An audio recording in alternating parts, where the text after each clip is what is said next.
السلام عليكم ويا صباح الفل والياسمين عليكم. ازيكم عاملين ايه؟ يا رب تكونوا كويسين وفي احسن احوال.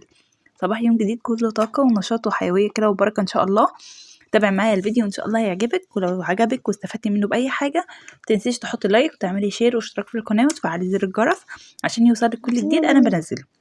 ويلا بينا بقى نسمي الله ونصلي على سيدنا محمد ونبتدي على طول في يومنا النهارده. وطبعا كالعاده اول ما بصحى من النوم لازم حاجه تفوقنا، لان ببقى نايمه الصراحه مش عايزه اقوم. طبعا كلنا كده، لان طبعا الايام دي كلنا في مدارس والجو بيبقى ساقع كده وبرد، فالشتا بيحب النوم، بيحب بقى ان انتي تقعدي كده تحت البطانية وتعملي الجو الحلو ده. فبصحى من النوم بالعافية، فمحتاجة بقى ان انا البس حاجة تقيلة، فدايما على طول عندي الروب ده بلبسه. وبعد كده ابتدي على طول ان انا اعمل حاجة سخنة منها تفوقني، ومنها كمان ان انا ايه، يعني اتدفى كمان واصحصح كده معاها. هنا بقى كان جايلي الوردة الحلوة دي، كان جوزي جايبها لي فقلت اوريها لكم بالمرة، وحطيتها بالشكل ده. عجبتني جدا، وطبعا شكلها تحفة وتسلم ايده. جاب لنا كمان الجاتوهية الحلوة دي، مش جاتوه، هو عبارة عن كيكة بتتجاب من السوبر ماركت، بس بتبقى زي يعني فوقها شوكولاتة ومن جواها شوكولاتة شيبسي كده، بس بتبقى طعمها خطير. فقطعناها بالشكل ده، طبعا فطرنا بيها وبعد كده قمت علشان نعمل الغدا. النهارده ان شاء الله هنعمل غدا حلو جدا، غدا كده قديم وما عملناهوش بقالنا فترة كبيرة، وهو الغدا الرز الأحمر، وجنبه بقى شوية لحمة كده حلوين، وخلاص على كده. هنا كان عندي الخضرة ما شاء الله، كان عندي هنا كمية خضرة محترمة، جوزي كان جايبها لي من السوق، فما شاء الله الكمية حلوة. يعني لما بنجيب من السوق بيكون فيها، بتبقى كمية كبيرة عن ما بتجيبيها من السوبر ماركت. فما شاء الله الرابطة من دول كانت مليانة، تحس ان هما يعني ربطتين في بعض او 3 كمان في بعض. فما شاء الله كمية حلوة، وبنجيبها من السوق ده ب60 سنت او 1 يورو، بتجيبيها من السوبر ماركت ب1 يورو، مش بتبقى بنفس الكمية دي ابدا. وجبنا كمان بصل اخضر، ويعني ايه شويه خضار كده حلوين، طبعا الشتا برضو بيحب الخضار. واكتر حاجه اصلا المفروض ان احنا نهتم بيها هي الخضار والبرتقان والحاجات دي كلها، لان دي كلها حاجات المفروض ان احنا جسمنا بيبقى محتاجها جدا في الشتاء، فاهتمي بيها. وطبعا مش بس البصل والخضرة دي، لا كمان هاتي الجرجير والفجل والحاجات دي كلها لازم تجيبيها، ولازم دايما تكون على يعني جنب اكلك، لانها مفيدة جدا جدا ليك ولولادك ويعني كل اسرتك. فمهم جدا ان انتي تجيبي الخضرة. في ناس بيحبوا السلطة يعملوها على سلطة وكده، انا الصراحة مش من الناس اللي بحب السلطات قوي، ولا انا ولا اهل بيتي. فبجيب الخضرة وبنضفها وبغسلها واحطها في طبق كده جنب الاكل، بنبقى ناخد منها. بس السلطه الصراحه مش بناكل سلطه غير جنب السمك بس. فبس هنا كده زي ما انتم شايفين قطعت بقى الدنيا، قطعت ايه، نضفت الدنيا كده وظبطت كله في كيس واحد. وبعد كده هغسلهم بقى غسله حلوه كده ونضيفه، ونبتدي على طول بقى في تقطيع البصل وبقيه التجهيزات بتاعه الاكل. انا علشان انجز في الاكل فبحب ان انا اجهز كل حاجتي الاول، الخضرة الطماطم البصل كل حاجة أجهزها، وبعد كده أشتغل على طول في الأكل. إن هي كل حاجة أمد إيدي أجيبها وأحطها في قلب مثلا إيه الحلة. ما احبش ان انا لسه هنضف ويعني وهغسل وهعمل وكده، لا احب يعني الرز اذا كنت هعمل رز لازم اغسله واحطه في طبق لحد ما احتاجه. الخضره الحاجات دي كلها، الطماطم اعصرها في الخلاط، البصل يتقطع ويبقى جاهز، اللي انا على طول اول ما احط الحله على النار امد ايدي اخد كده على طول، ما اقعدش محتاره. عندي هنا الجردل ده قلت احط فيه الرز. الجردل ده بالظبط اخد معايا حوالي 3 كيلو وربع، 3 كيلو ونص حاجه زي كده. ما اخدش كل الكميه، يعني انا كنت فاكره ان هو هياخد ال5 كيلو، بس صراحه برضه انا ما عنديش نظر، يعني انا حتى هو الكيس اصلا كبير عنه. فهو اخد يعني لحد 3 كيلو كده، 3 وربع 3 ونص، والباقي لفيته وعنته. تمام. بس طبعا هستهلك الكيس الاول، وبعد كده هبقى ادخل على الجردل ده. تمام. بس هو كحمايه يعني وحفظ للرز وكده، مش بحط له اي حاجه. لو انت جايبه كميه كبيره وخايفه عليها حطي لها ورق لورا، علشان يعني ما يبص معاكي او يدود او يعمل حاجه وحشه. بس صراحه انا جايبه الكميه دي مش كبيره قوي وهتخلص معايا بسرعه اصلا. ف فعادي يعني، فاهميني، فمش هحط له اي حاجه، انا هسيبه كده. لقيت هنا برضو العلبه مش راضيه تقفل كويس، فرحت اخدت منها كده حفين وقفلتها وخلاص على كده. تمام. طبعا تجهيزات كده بسيطه بنعملها يعني يوميه كده بنعملها واحنا واقفين، علشان ما نراكمش علينا الدنيا. طبعا لو انت جبتي المشتريات وعندك حيل ان انت بقى تقعدي تظبطي وتنضفي فيها وترتبيها، اعملي كده. بس صراحة انا دايما بعمل يعني بجيب المشتريات على طول وابتدي ان انا اشتغل فيها. بس صراحة يعني ما قدرتش خالص المرة دي. فيلا الحمد لله. هنا بقى اخدت شوية كده من الرز ورحت غسلتهم وسبتهم يتصفوا لحد ما ابتدي اشتغل في الاكل بتاعي. تمام. هنا برضو قفلته كده بالشكل ده وهعينه وخلاص على كده. وهنا بقى يا بنات قلت اسيب الدنيا كده لحد ما اروح احط الهدوم دي في الغسالة. كان عندي هنا غسلة كده ملايات وشوية حاجات. طبعا الصدى اللي على الغسالة ده انا مش لاقيه له حل، يعني انا غسلته ونضفته برضو بينزل تاني. هو اسمه ايه اللي هو انا مش عارفة هو اسمه ايه، بس هو اللي هو بياكل الغسالات ده. فمش مشكلة، انا هحاول برضو ان انا يعني اشوف له حل كده على النت وكده، او ممكن حتى ادهنه حتى بمانيكير ولا اي حاجة. بس صراحة هو شكله مضايقني قوي.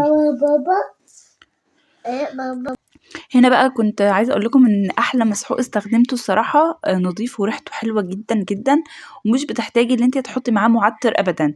اللي هو الاومو ده تحفه. انا بحط زي ما انتم شايفين العلبه دي بحط عليها دي علشان دوره غسيل الملايات، فبحط معاها كلور. وظبطت هنا على رقم 2 على الساعه و 43 دقيقه، يعني حوالي ساعتين الا ربع. وخلاص على كده. تعالوا بقى نروح هنا بعد ما حطينا الدورة في الغسالة نجيب عندي هنا بقى اللحمة. كانت لسه مجمدة شوية، لسه برضو ما فكتش قوي. حاولت ان انا افتفتها كده من كل النواحي واقطعها لحد ما الحمد لله عملتها. وبعد كده سبتها كمان حطيتها تاني في مية سخنة علشان يعني برضو تفك من التلج اللي فيها وكده. وبعد كده هشتغل فيها. بصي احسن حاجه تعملي ان انت تطلعي اكلك قبلها بيوم. بس صراحه انا نسيت وما كنتش ناويه اعمل اللحمه دي خالص النهارده. فكنت ناسيه اصلا فما طلعتش اي حاجه. وكمان عندي التلاجة يعني لو اتاخرت شويه عليها ممكن تبوظ الحاجه. فمش بامن قوي للتلاجة اللي انا احط فيها حاجه من بالليل. فدايما بقى خلاص بطلعها الصبح وخلاص. ولو فكت بقى فكت، ما فكتش بفكها بميه سخنه وخلاص.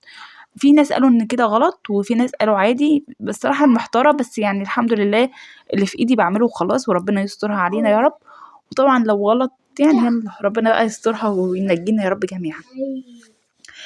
كمية اللحمة اللي عندي دي حوالي نص كيلو وزيادة شوية.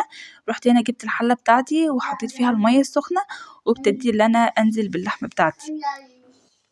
طبعا مقطعه البصل والطماطم وكل حاجه، بس هستنى لما انا احط اللحمه الاول وتاخد غلوتين والريمه بتاعتها تطلع، وانضف كده الشوربه بتاعتها من الريمه. وبعد كده هبتدي اضيف لها البهارات واضيف لها الخضار بتاعي. تقدري تحطي جزر او جزر وبطاطس وتوم وطماطم. وتقدري تحطي كوسه كمان. بصي تحطي اي خضره انت عايزاها. بس صراحه احنا مش بناكل الخضره خالص، فانا بكتفي ان انا احط طماطميه وبصلايه وخلاص على كده. فبس يعني الحمد لله. هنا بقى زي ما انتم شايفين سبت بقى اللحمه تغلي وتطلع الريمه اللي فيها، ورحت على طول اعمل الخضره بتاعتي. طبعا الخضره غسلتها ويعني نضفتها كويس قوي كده. يعني نضفتها الحمد لله وخليتها زي الفل. هنا بقى زي ما انتم شايفين قطعت الاعواد وبعد كده رميتها وبعد كده ابتديت ان انا اقطعها عادي. بصوا الرز الاحمر ده يعني له ذكريات كتير كده معانا. اكيد كلنا اكلناه وله اكتر من طريقه. والصراحه كل الطرق بتاعته زي الفل. يعني في ناس بيعملوه كده في صينية وبيحطوه في الفرن، ولما هو بيستوى بيشغلوا عليه الشواية يدوله وش كده من فوق. بيبقى بصوا خطير، بيبقى طعمه في منتهى الجمال. بس الصراحة كنت مكسلة على الخطوة دي فقلت مش مشكلة انا هعمله عادي في الحلة. وبجد برضو ما شاء الله كان طعمه زي الفل وكان حلو جدا. يعني ايه حاجة كده حلوة وكمان بتدفي. يعني الرز الأحمر ده تحسوه ان هو رز الشتا أصلا بكل معنيه. يعني عايزة تحشيه احشيه، مش عايزة تحشيه وتعمليه بالطريقة دي بتبقى حلو جدا.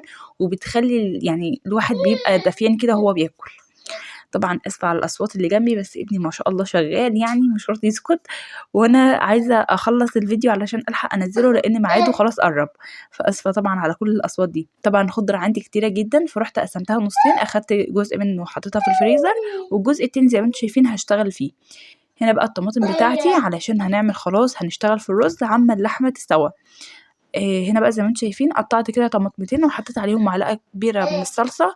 والصلصه دلوقتي بديله للطماطم وبتحمرها كويس لان الطماطم اللي هنا لونها مش احمر قوي، يعني اللي جايه لي دي مش حمرا خالص. فرحت حطيت لها معلقه كبيره كده صلصه مع الطماطمتين الكبار دول، هما كانوا 3 2 في بعض وواحده لوحدها بس كانوا كبار، يعني الحجم بتاعهم كبير. رحت قطعتهم وحطيت لهم معلقه صلصه وشويه ميه وخلاص على كده. ضربتهم بقى في الخلاط وهشتغل بيهم على طول ان شاء الله.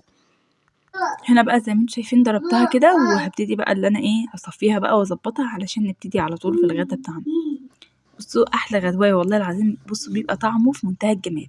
طبعا بيبقى برضه نفس طريقه المحشي بالظبط، هي طريقته، يعني هو ما بيختلفش ابدا عن المحشي، هو نفس الرز بتاع المحشي، بس بدل ما تحشيه بتحطي له الرز وبتزودي له شويه ميه وبتسويه زي الرز العادي. بس خلي بالك الرز ده مش بيستوى زي الرز الابيض العادي، لان هو عشان يظبط معاكي بتهدي عليه النار وهو فيه شويه من الميه، لان لو انتي سبتيه ينشف بيتحرق منك ومش بيبقى مظبوط خالص. فالرز ده بيبقى كمان عايز شياطه تحته تحت العين، علشان الصراحه هو بيضيع خالص، يعني بيضيع خالص وقت التسويه، فبتلاقيه ساعات يتحرق منك او باظ منك او شاط او كده. فده خلي بالك توطي عليه النار وهو فيه شويه ميه، او لو عندك شياطه تسويه زي الرز العادي وتحط الشياطه تحته علشان يستوي على مهله، لانه برضه هو بياخد وقت عن الرز الابيض، يعني هو بياخد وقت كبير شويه عن الرز الابيض. هنا بقى انا قلت اقطع البصل بتاع بقى البصل اللي قطعت البصل كده زي ما انتم شايفين، بتاع اللحمه وبتاع برضه الرز بتاعي. تمام. بس كده يعني قطعته بقى وظبطته وغسلته. وطبعا عندي هنا الطبق ده عماله اي حاجه برمي فيه علشان ما بهدلش الدنيا حواليا. قطعت بقى البصلايه وحبيت ان انا اقطعها على ايدي، لان الصراحه بتاع المحشي بيبقى له نكهه تانية وطعم تاني لما انت بتقطعيه على ايدك. يعني لو انا هعمل حله كبيره او هعمل يعني محشي كتير وكده ومحتاجه بصل كتير فبقطع في الكب، بس هو كان شويه رز صغيرين فقلت ان انا اقطعهم على ايدي. وبجد يا بنات تقطيع الايد بيدي نكهه ونفس كده للاكل مختلف تماما عن التقطيع في الكبه.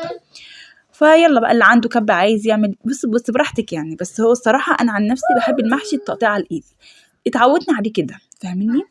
قطعت برضو صغير لان احنا ما بحبش شكل البصل في الاكل يكون واضح، يعني انا ذات نفسي يعني مش ولادي، انا ما بحبش البصل يكون واضح، فبقطعه صغير خالص. لا اما بضربه في الكبه، يعني لو انا حاسه ان انا مش هقدر ان انا اقطعه صغير فقطعي التقطيع اللي تعجبك، يعني حابه تقطعي في الكبه تقطعيه على ايدك كده، قطعي براحتك، المهم اللي هو في الاخر يطلع معاكي كده بصل حلو كده وصغنن، علشان الاكل بيحب البصل الصغير. يعني طول ما انتي مصغره البصل طول ما هو بيديلك نكهه احلى، يعني سبحان الله. بس عكس ما يتفرم في الكبه، يعني فرم الكبه حاجه والتقطيع الصغير اللي على الايد حاجه تانية خالص.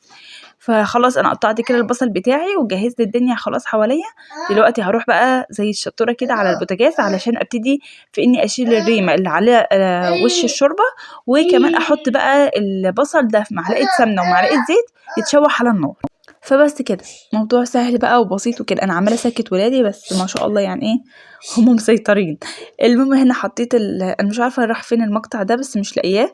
المهم ان انا حطيت هنا شوح البصل ونزلت عليه بالطماطم بتاعتي، ونزلت عليه بعد كده بعد ما هي اخدت غلوتين 3 حطيت البهارات ونزلت عليه بالخضره، وبعد كده هنزل عليه بالرز وبس كده. هزوده ميه صغيرين، شويه ميه صغيرين، وهسيبه يستوي على نار عاليه. اول ما يغلي كده ويبقبق معايا هبتدي ان انا اهدي عليه النار واسيبه على مهله يستوي. تمام. تعالوا بقى اوريكم اللحمه. هنا كنت اللحمه خلاص نضفتها كده من الريمه اللي فيها وخليتها زي الفل. بعد كده حطيت لها البصل وطماطم وحطيت لها حاجتها كلها والبهارات كمان هحطها لها دلوقتي. كمون، كزبره، ملح، اي حاجه انت تحبيه حطيه. طبعا ورق اللورا والحبهان بيبقوا حلوين جدا جدا مع الاكل، فلو عندك حط لهم. هنا بقى ساعة الأكل، وهنا غرفت ما شاء الله الأكل بقى معايا، الرز كان طالع زي القمر. وهنا بقى البصل الأخضر كده حطيته جنبه. جوزي ما كانش حابب اللحمة فجاب له وهو جاي الأوراق ديت من السوبر ماركت، يعني هي بتيجي كده مشوية جاهزة. جاب هنا الوركين دول. طبعا اللي حب بياكل بقى وراك وكده، بس صراحة أنا بحب المحاشي كلها مع اللحمة، حتى الرز ده بحبه مع اللحمة أو فراخ بلدي أو بط، مش بحبه خالص مع الفراخ البيضة الصراحة يعني. فهنا زي ما انتم شايفين رحت جبت كده بقى بقية اللحمة وبقية الأكل وهوريكم بقى شكل الاكل ما شاء الله يفتح النفس، شكله قمر كده.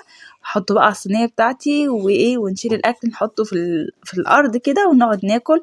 واحلى اكله واحلى جو شتوي ممكن تعيشيه في حياتك، انك تلمي عيالك كده وتقعدوا على طبليه واحده او صينيه واحده. يعني سيبكم بقى انتوا من شغل الترابيزات والحاجات دي، الصراحه مفيش احلى من قعده الارض واكلها. انا عن نفسي ما برتاحش ابدا غير في قعده الارض، سبحان الله يعني ما بعرفش اكل ولادي غير وهم قاعدين على الارض، سبحان الله. فبس كده بقى اكون وصلت معاكم للنهايه، اشوفكم على خير، مع الف سلامه.